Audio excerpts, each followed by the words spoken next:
So, as I told you, we'll be looking at a very simple topic and interesting one called genres of literature. So, when we talk of genres of literature, we simply means the division of literature or the aspect by which we can view literature. And of course, another word for genres is categories or classes or branches of literature. So we can refer to genres of literature as the branches of literature or divisions of literature or categories of literature or classes of literature. So it simply means that literature as a body of academic work is stratified into three classes or it has three layers. That is what it simply means. We are not saying that literature is of three types. No, it simply means that the whole body of literature can be discussed in three phases or can be viewed in three perspectives or, and so on and so forth. Then these three branches of literature are prose, drama, and poetry. So we have the prose, and then we have the poetry, and then we have the drama. Then when we talk of prose, prose can also be called sometimes as novel. So some scholars or some school of thought or people also refers to prose as novel. Then synonymically, drama is also known as play. Likewise, poetry is also known as poem. So these are the three branches or genres of literature. Then we'll be talking about prose this afternoon. So our focus is going to be on prose basically. Then when we talk about prose, the word prose is from a Latin word. This means that prose is an English version of the Latin word called prosa. So the Englishman coined the word prose from a Latin word or Latin language called prosa. In Latin, prosa simply means straightforward. Prosa simply means straightforward in Latin. And that is why in Latin dictionary, prosa is a noun word. Then in English dictionary, when you check English dictionary, you find out that prose also belongs to noun and adjectival word. This simply means that it is a direct imitation from a Latin language. Now, when we talk of prose, the history of prose is as old as the human society, in the sense that from theological perspective or religious perspective, some of the write-ups in Bible are products of prose or prose or prosa. That is, there are sections of the Bible that deals with prose. Then in human endeavor, we can also talk about prose, tracing the origin of prose to BC era, that is before Jesus Christ and Muhammad were born. There are certain write-ups that prove the existence of prose around 800 BC down to 100 AD and so on and so forth.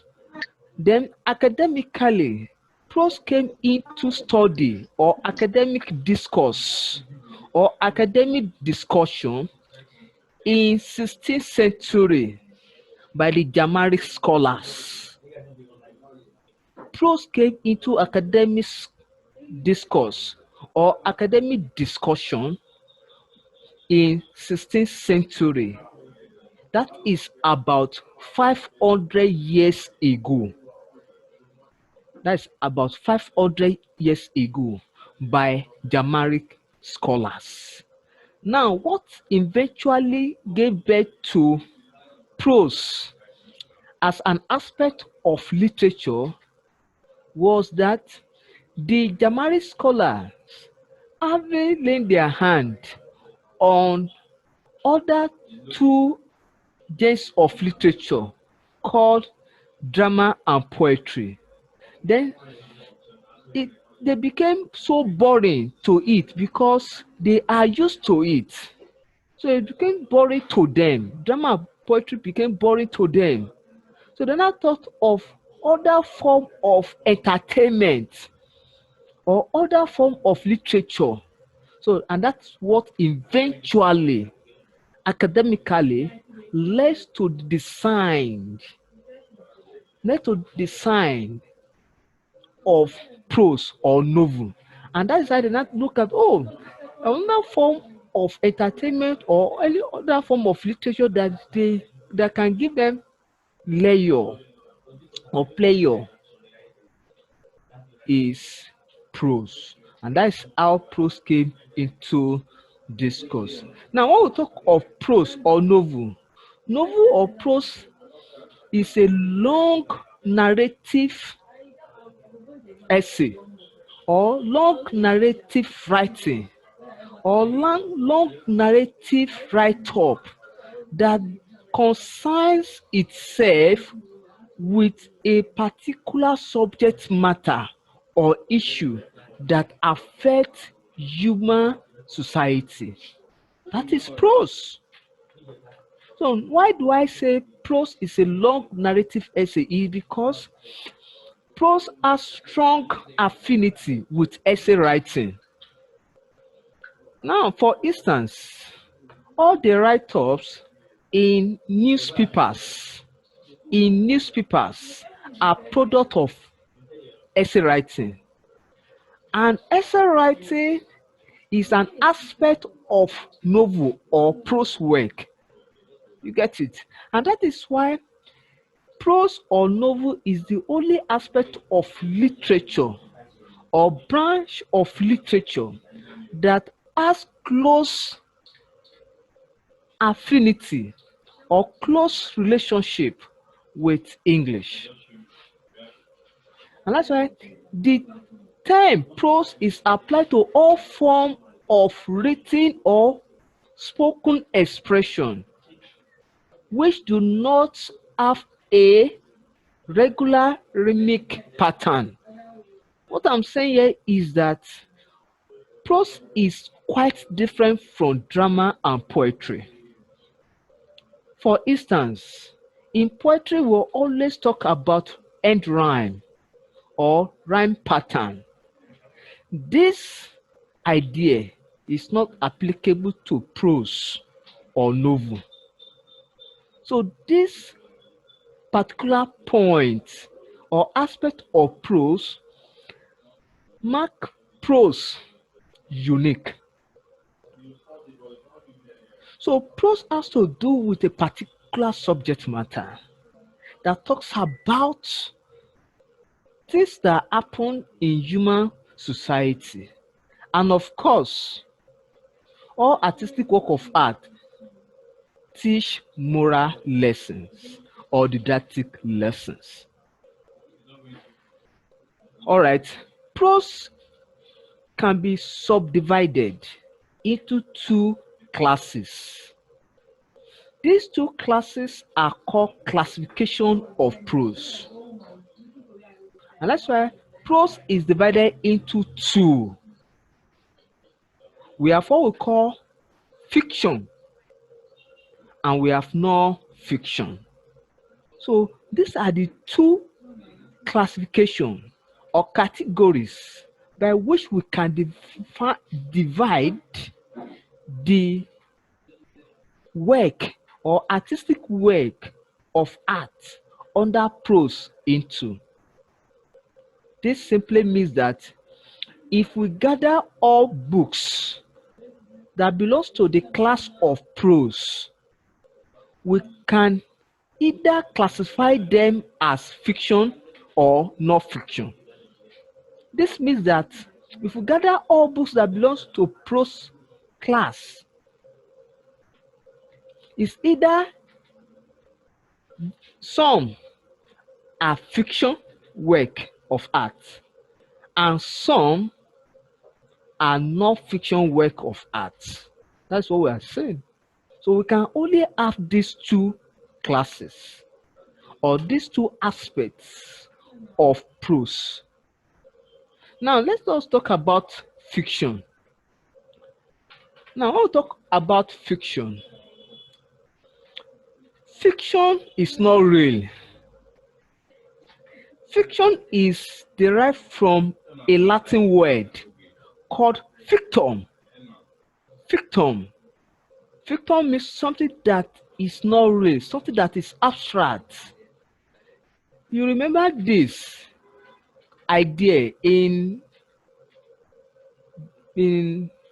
primary science when you rub your two hands together and at the end of the day you open it, you find nothing. That is fiction, fictum.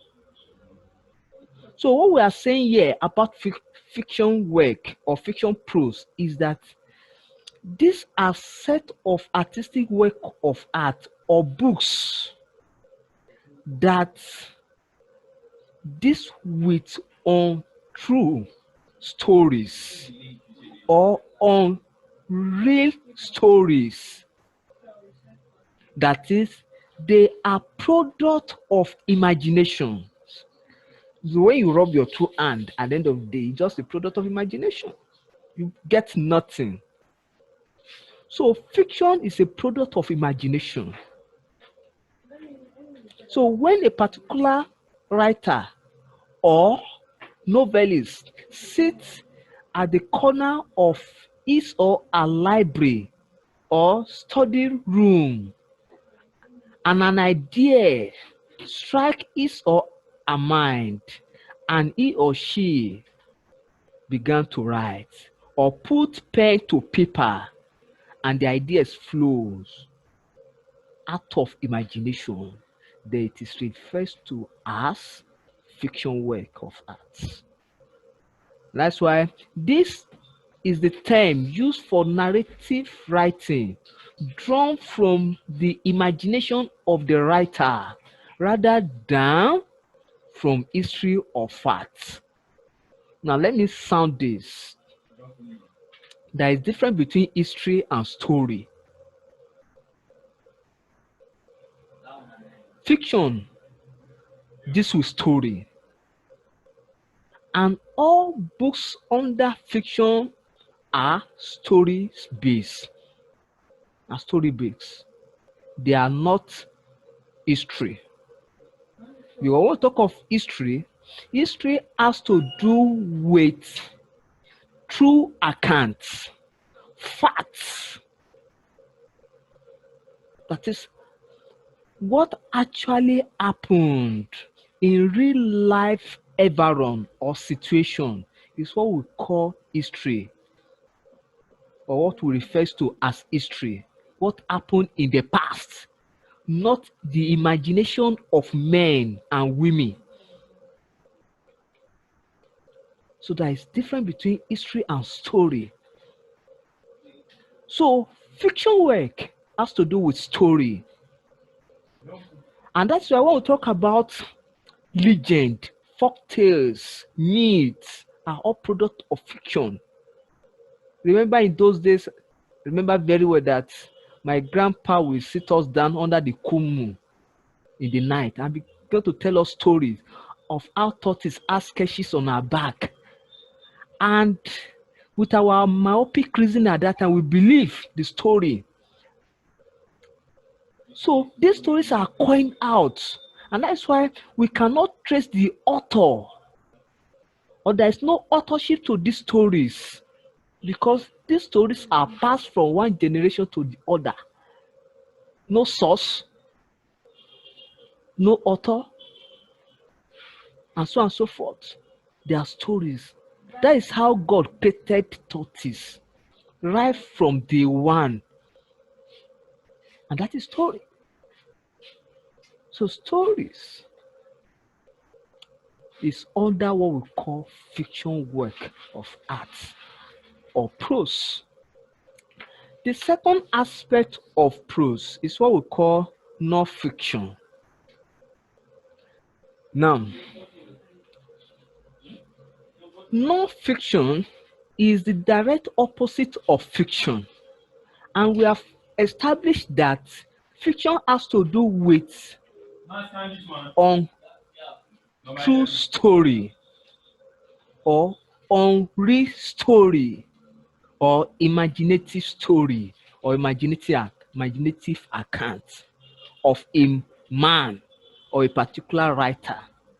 So if one said that non-fiction is direct opposite of fiction work, it simply means that non-fiction has to do with true stories, true accounts, stories or books written from true life experience of the novelist or of the writer, of someone who is close to the writer or to the novelist.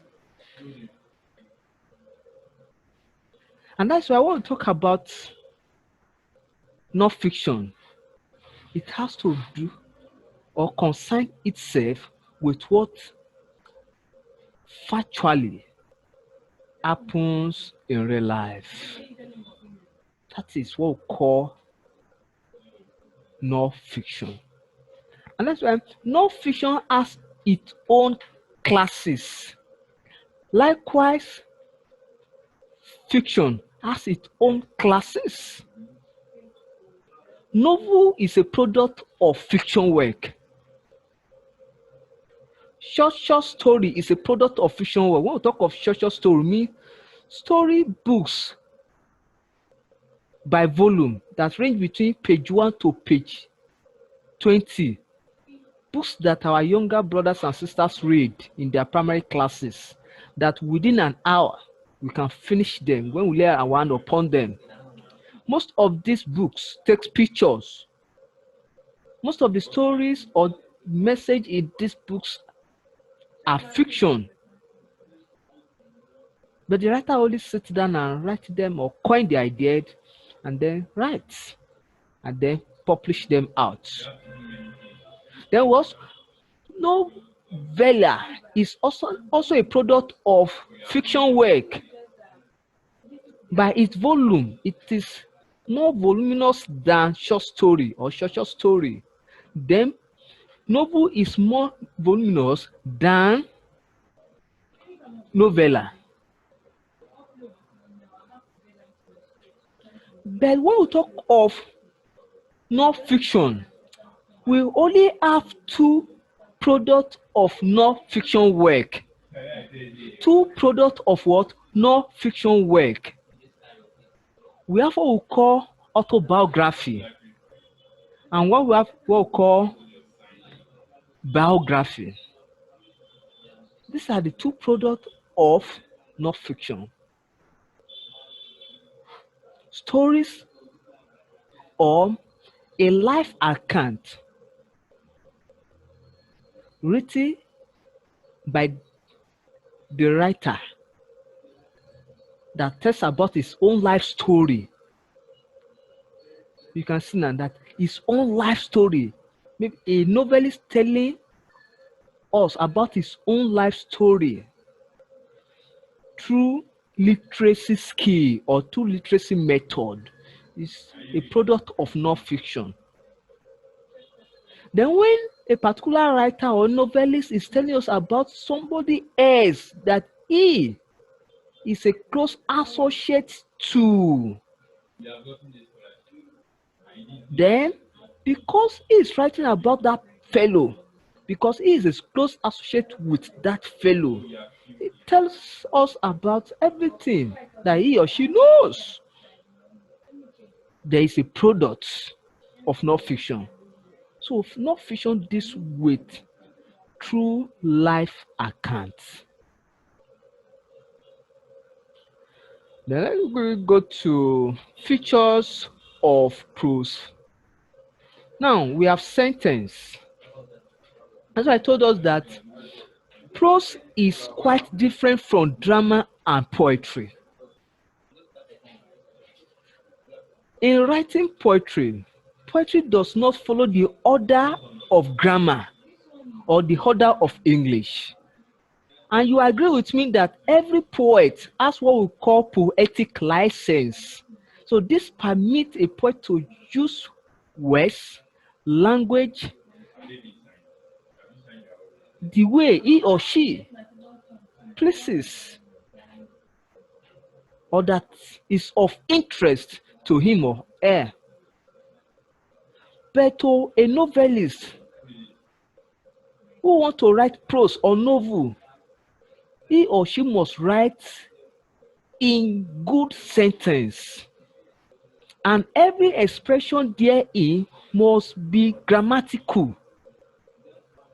Unlike playwrights that write a drama or a playbook, any error committed by a playwright, the playwright will not take the blame. The playwright will transfer the error or the grammatical error to the character, because the playwright will claim that it's not the one, it's that character who made that statement or who pronounced such expression. And that's why we have in drama, we have what we call Mississippi.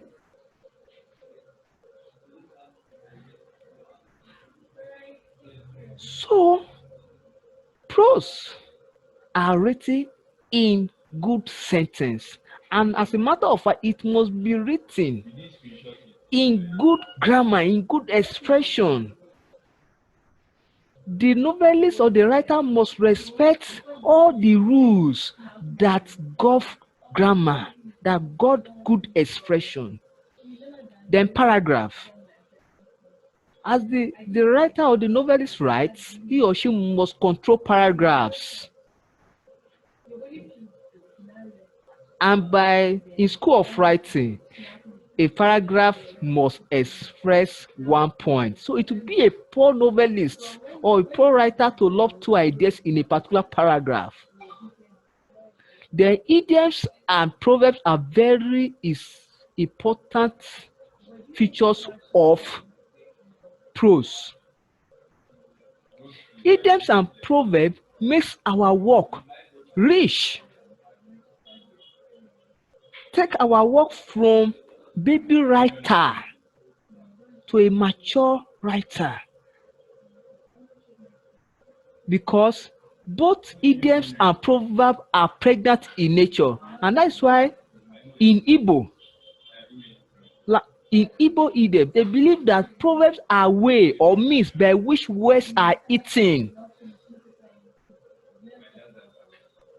And that's why when you read the work of late Professor Shenu Achebe, particularly the popular one called Things Fall Apart, you come in contact with good number of Igbo's proverbs in that text. Idiom and proverb are not the same, but they are very sequential to text or to write up.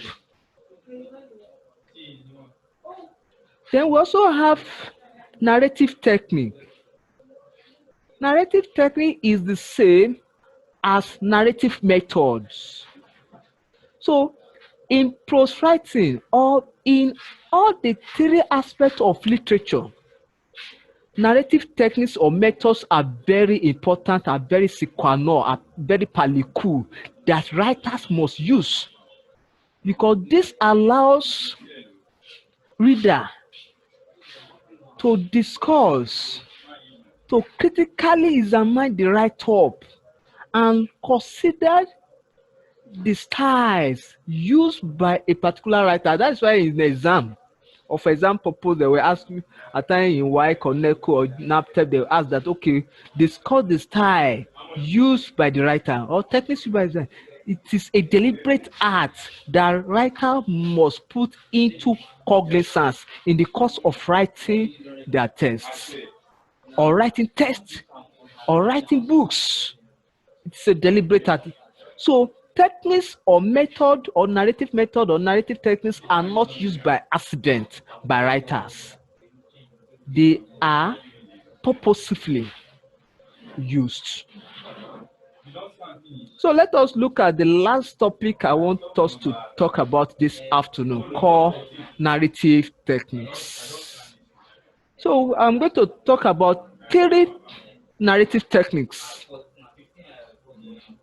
Three narrative techniques. We have more than that, but at this level, we need this knowledge. Epistolary narrative techniques or narrative method. This this method, you can say a text book or a novel or a novelist make use of epistolary narrative method when the novelist or the writer writes in form of letters or writes in using letter writing formats. One of one of the only book we can point out to so far is a book titled Bars So Long a Letter by Marihama. If you check this book or this novel, it is written in form of letter or in form of letter writing. Then autobiographical narrative method. I told us under non-fiction. So we'll talk about autobiographical narrative method. The writer is talking about himself in first person pronoun I, in first person pronoun in plural form we, I, first person pronoun in singular form, we, first person pronoun in plural form. So when a writer is talking about himself, he uses I, and that is what we call first person I. So you can, so if you are asked to discuss the narrative, you can, if you when you or you lay your hand on the text and you find that the writer is using I to talk about the whole story or the whole account, then the method there or the narrative method or techniques there is what? First person. You can call it first person, you can call it first person pronoun, you can call it autobiographical method. Then the next one is omniscience narrative method. This is also known as the eye of God. Now let me show you the connection. When we talk of omniscience, we mean God, because God is omniscience. God is present everywhere. God can see everything everywhere at the same time. So God is so, but in a situation where the writer is using a particular narrator to tell us that this narrator is the person who knows the whole story. That is, the person knows the ABC of the story. Then we can say that the technique used by that writer or novelist is third person. So you can also call it third person pronoun. You can also call it third person narrative method or narrative techniques. And how do you know that it is third person narrative method or narrative technique? In such text, you find he, she, they. So these are pronouns that qualifies third person pronoun or third person method narrative techniques or omniscience narrative techniques. So this is all I have for us this afternoon. Do we have any question? Okay, if there is no question, I have this assignment for us. Make a list of three other narrative methods and explain them briefly. So if you are watching this lecture via our YouTube channel or Facebook page, I want to encourage you to continue to subscribe and also encourage others to join us in this. They will promise to give you the best. Thank you and God bless you.